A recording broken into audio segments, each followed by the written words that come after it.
नमस्कार दोस्तों, स्वागत है आप सभी का RP technical study YouTube channel में। तो दोस्तों, आज की इस वीडियो में अपन बात करेंगे एनसीईआरटी के सेक्शन बी के टेक्नीशियन इलेक्ट्रीशियन के 25 मोस्ट इंपोर्टेंट क्वेश्चन। क्या करेंगे? इलेक्ट्रीशियन थ्योरी के 25 मोस्ट इंपोर्टेंट क्वेश्चन देखेंगे इस वीडियो में। तो वीडियो बहुत इंपॉर्टेंट होने वाला है, तो वीडियो को लाइक कर दीजिए और अपने दोस्तों को भी शेयर कर दीजिए ज़्यादा से ज़्यादा, जिससे कि सभी दोस्तों को फायदा मिल सके वीडियो का। तो चलिए शुरू करते हैं। तो दोस्तों, आज का हमारा पहला क्वेश्चन है, एपॉक्सी रेजिन कंपाउंड को निम्नलिखित में से किस इंसुलेशन वाले केबल के लिए बेहतर समझा जाता है? Mineral insulation, mica insulation, PVC insulation या पेपर इंसुलेशन। तो दोस्तों, एपॉक्सी रेजिन कंपाउंड के लिए इनमें से पीवीसी इंसुलेशन को बेहतर समझा जाता है। किसको समझा जाता है? पीवीसी इंसुलेशन वाले केबल को। तो पीवीसी का फुल फॉर्म क्या होता है? Polyvinyl chloride. इसका फुल फॉर्म भी पूछ लेता है कई बार, तो इसका फुल फॉर्म होता है पॉलीविनाइल क्लोराइड। राइट आंसर हो जाएगा ऑप्शन नंबर सी। चलिए अगला क्वेश्चन। दोस्तों, अगला क्वेश्चन दे रखा है, विद्युत मोटर द्वारा ऊर्जा का कौन सा रूप मिलता है? विद्युत मोटर के द्वारा कौन सा ऊर्जा का रूप कौन सा मिलता है? गतिज ऊर्जा, चुंबकीय ऊर्जा, ताप ऊर्जा या विद्युत ऊर्जा? तो दोस्तों, विद्युत मोटर के द्वारा हमें गतिज ऊर्जा मिलती है। कौन सी ऊर्जा मिलती है? गतिज ऊर्जा। तो करेक्ट आंसर हो जाएगा ऑप्शन नंबर ये। अगला क्वेश्चन। दोस्तों, अगला क्वेश्चन दे रखा, सर्विस लाइन के लिए किस खंभों का उपयोग अधिमान्यता किया जाता है? सर्विस लाइन के लिए किस खंभों का उपयोग किया जाता है? तो दोस्तों, सर्विस लाइन के लिए अधिकतम आरसीसी खंभों का उपयोग किया जाता है। कौन से खंभों का उपयोग किया जाता है? आरसीसी पोल्स का। अगला क्वेश्चन दे रखा है, जब किसी इंडक्शन मोटर की सप्लाई ऑन की जाती है तो शुरुआत में उस रोटर में प्रेरित ईएमएफ क्या होगा? जब किसी इंडक्शन मोटर की सप्लाई को शुरुआत में ऑन किया जाता है तो उसके रोटर में शुरुआत में प्रेरित ईएमएफ क्या होगा? तो दोस्तों, उसमें शुरुआत में अधिकतम प्रेरित ईएमएफ होगा। क्या होगा? अधिकतम। तो करेक्ट आंसर हो जाएगा ऑप्शन नंबर डी। चलिए अगला क्वेश्चन दे रखा है, डीसी मोटर का बैक ईएमएफ किस पहलू पर निर्भर करता है? डीसी मोटर होता है, उसका बैक ईएमएफ किस पहलू पर निर्भर करता है? कंडक्टर की आकृति पर, ब्रश पदार्थ पर, फील्ड फ्लक्स पर या कम्यूटेटर के प्रकार पर? तो दोस्तों, इसका राइट आंसर हो जाएगा फील्ड फ्लक्स पर निर्भर करता है। करेक्ट आंसर क्या हो जाएगा? Option number C. चलिए अगला क्वेश्चन। दोस्तों, अगला क्वेश्चन दे रखा है, निकल आयरन सेल किस प्रकार की सेल है? निकल आयरन सेल होता है, वह किस प्रकार का सेल होता है? तो दोस्तों, इसका राइट आंसर हो जाएगा शोषक व द्वितीयक सेल होता है। वह क्या होता है? शोषक होता है, वह द्वितीयक सेल होता है। तो करेक्ट आंसर हो जाएगा ऑप्शन नंबर बी। चलिए नेक्स्ट क्वेश्चन। दोस्तों, अगला क्वेश्चन दे रखा है, पंप ऑपरेटर प्रयोक्ता की सुरक्षा के लिए निम्नलिखित में से किसे प्रदान करना बेहतर होता है? DOL, starter, main switch, double earthing या कटआउट? तो दोस्तों, इसका राइट आंसर हो जाएगा डबल अर्थिंग। करेक्ट आंसर क्या हो जाएगा? Option number C. चलिए अगला क्वेश्चन। दोस्तों, अगला क्वेश्चन दे रखा है, इमारत और ओवरहेड लो या मीडियम वोल्टेज लाइन के लिए क्षैतिज क्लियरेंस न्यूनतम कितना होना चाहिए? तो दोस्तों, इसके लिए होना चाहिए 1.219 मीटर। करेक्ट आंसर क्या हो जाएगा? Option number B. चलिए अगला क्वेश्चन। दोस्तों, अगला क्वेश्चन दे रखा है, कौन सा उपकरण लोअर लेगिंग शक्ति गुणांक के लिए उत्तरदायी नहीं है? इनमें से कौन सा उपकरण है जो लोअर लेगिंग शक्ति गुणांक के लिए उत्तरदायी नहीं है? विद्युत मोटर, चुंबकीय रिले, ट्रांसफार्मर या कैपेसिटर? तो करेक्ट आंसर क्या होगा? इसका करेक्ट आंसर हो जाएगा कैपेसिटर या संधारित्र। कैपेसिटर को क्या कहते हैं? संधारित्र। तो यह लोअर लेगिंग शक्ति गुणांक के लिए उत्तरदायी नहीं होता है। करेक्ट आंसर क्या हो जाएगा? Option number D. अगला क्वेश्चन। अगला क्वेश्चन दे रखा है, स्टार कनेक्शन में न्यूट्रल के सामान्य पॉइंट से लिया जाता है। न्यूट्रल होता है, स्टार कनेक्शन होता है इस प्रकार से। तो इसके सामान्य पॉइंट से कौन सा लिया जाता है? कौन सा पॉइंट लिया जाता है? एकल वाइंडिंग, दो वाइंडिंग, चार वाइंडिंग, तीन वाइंडिंग? राइट आंसर क्या होगा? तो दोस्तों, इसका राइट आंसर हो जाएगा तीन वाइंडिंग से। इसका सामान्य पॉइंट न्यूट्रल यहाँ से लिया जाता है, तो इसका राइट आंसर क्या हो जाएगा? Option number D. अगला क्वेश्चन। दोस्तों, अगला क्वेश्चन दे रखा है, एफईटी में वो टर्मिनल जिसके माध्यम से चैनल में बहुसंख्यक वाहकों का प्रवेश होता है वे क्या कहलाते हैं? तो दोस्तों, इसका राइट आंसर क्या होगा? इसका राइट आंसर हो जाएगा सोर्स। करेक्ट आंसर क्या होगा? सोर्स कहलाता है। राइट आंसर होगा ऑप्शन नंबर ये। अगला क्वेश्चन।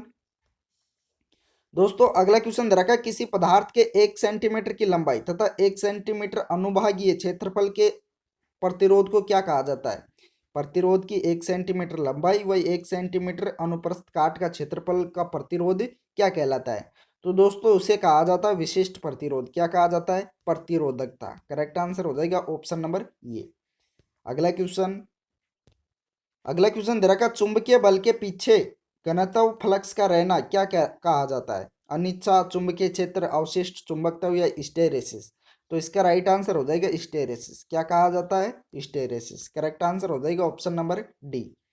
अगला क्वेश्चन दोस्तों, अगला क्वेश्चन दे रखा है, खालिस्तान को हासिल करने के लिए डीसी जनरेटर समानांतर क्रम में चलाए जाते हैं। किसको हासिल करने के लिए डीसी जनरेटर को समानांतर क्रम में अर्थात पैरेलल में चलाया जाता है? कम क्षमता के लिए, उच्च विश्वसनीयता के लिए, कम विश्वसनीयता के लिए, भार के कम मूल्य के लिए? तो किसके लिए चलाया जाता है? इसका राइट आंसर हो जाएगा उच्च विश्वसनीयता के लिए। करेक्ट आंसर हो जाएगा ऑप्शन नंबर बी। चलिए अगला क्वेश्चन दोस्तों, अगला क्वेश्चन दे रखा, वितरण ट्रांसफार्मर का द्वितीयक पक्ष को भूयोजन कर दिया जाता है क्योंकि इसका मुख्य कारण क्या है कि वितरण ट्रांसफार्मर होता है उसका द्वितीयक पक्ष को अर्थिंग कर दिया जाता है। क्या है इसका मुख्य कारण? तो इसका मुख्य कारण है क्योंकि धरती मशीन और मानव जीवन को सुरक्षा प्रदान करती है। धरती क्या करती है? मशीन और मानव जीवन को सुरक्षा प्रदान करती है, इसलिए भूयोजन कर दिया जाता है अर्थात अर्थिंग कर दिया जाता है। तो इसका करेक्ट आंसर हो जाएगा ऑप्शन नंबर ये। अगला क्वेश्चन दे रखा है, ट्रांजिस्टर जो केवल उच्च धनात्मक गेट वोल्टेज के साथ वृद्धि मोड पर चलाए जाते हैं वे क्या कहलाते हैं?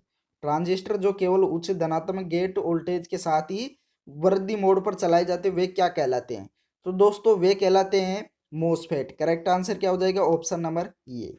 अगला क्वेश्चन दोस्तों, अगला क्वेश्चन दे रखा है, एक नो लोड स्थिति में एक अल्टरनेटर द्वारा उत्पन्न ईएमएफ उसके बराबर होता है। किसके बराबर होता है? बाहरी वोल्टेज के, प्रयुक्त वोल्टेज के, आंतरिक वोल्टेज के या टर्मिनल वोल्टेज के? तो दोस्तों इसका राइट आंसर हो जाएगा टर्मिनल वोल्टेज के बराबर होता है। राइट आंसर क्या हो जाएगा? Option number D. अगला क्वेश्चन दे रखा, निम्नलिखित में से कौन एक युग्मित एम्पलीफायर से संबंधित है? इनमें से कौन सा है जो एक युग्मित एम्पलीफायर से संबंधित है? तो इसका राइट आंसर होगा ऑप्शन नंबर बी, प्रत्यक्ष युग्मित एम्पलीफायर। करेक्ट आंसर हो जाएगा ऑप्शन नंबर बी। चलिए अगला क्वेश्चन दोस्तों, अगला क्वेश्चन दे रखा, वाष्प टरबाइन में एक प्रमुख चालक पर आधारित दो पोल अल्टरनेटर की आवृत्ति उत्पन्न कर सकता है। दो पोल वाला कितनी गति व आवृत्ति उत्पन्न कर सकता है? तो दोस्तों दो पोल वाला अल्टरनेटर 3000 आरपीएम व 50 साइकिल पर सेकंड अर्थात 50 हर्ट्ज फ्रीक्वेंसी व 3000 की स्पीड उत्पन्न कर सकता है। तो इसका राइट आंसर हो जाएगा ऑप्शन नंबर डी। चलिए अगला क्वेश्चन दे रखा, एसी सर्किट में अगर विरोध शून्य है तो पावर फैक्टर क्या होगा? अगर रिएक्टेंस शून्य है तो पावर फैक्टर क्या होगा? ऋणात्मक, एक, शून्य या अनंत? तो दोस्तों इसका राइट आंसर हो जाएगा एकक होगा, इकाई होगा। पावर फैक्टर क्या होगा? इकाई। राइट आंसर हो जाएगा ऑप्शन नंबर बी। अगला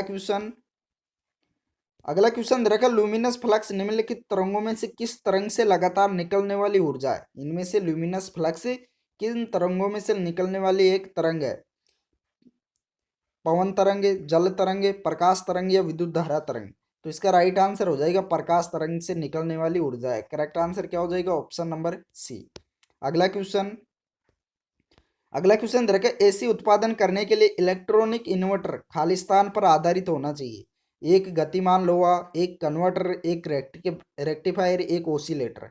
तो राइट आंसर क्या होगा? इसका राइट आंसर हो जाएगा एक ऑक्सीलेटर पर। करेक्ट आंसर क्या हो जाएगा? Option number D. अगला क्वेश्चन दोस्तों, अगला क्वेश्चन दे रखा, निम्नलिखित में से कौन सी गैस इंसुलेटर बड़ी विद्युत मशीनों में शीतलक के रूप में उपयोग किया जाता है? कौन सी गैस है इनमें से जो बड़ी मशीनों को शीतलक के रूप में कार्य करती है? तो इसका राइट आंसर हो जाएगा हाइड्रोजन। करेक्ट आंसर क्या हो जाएगा? Option number C. अगला क्वेश्चन दे रखा, बिजली माध्यम नियंत्रक और उपभोक्ता विद्युत उपकरण युक्त एक सर्किट को क्या कहा जाता है? तो इसका राइट आंसर हो जाएगा एक बंद सर्किट। उसे क्या कहा जाता है? एक बंद सर्किट। तो करेक्ट आंसर हो जाएगा ऑप्शन नंबर डी।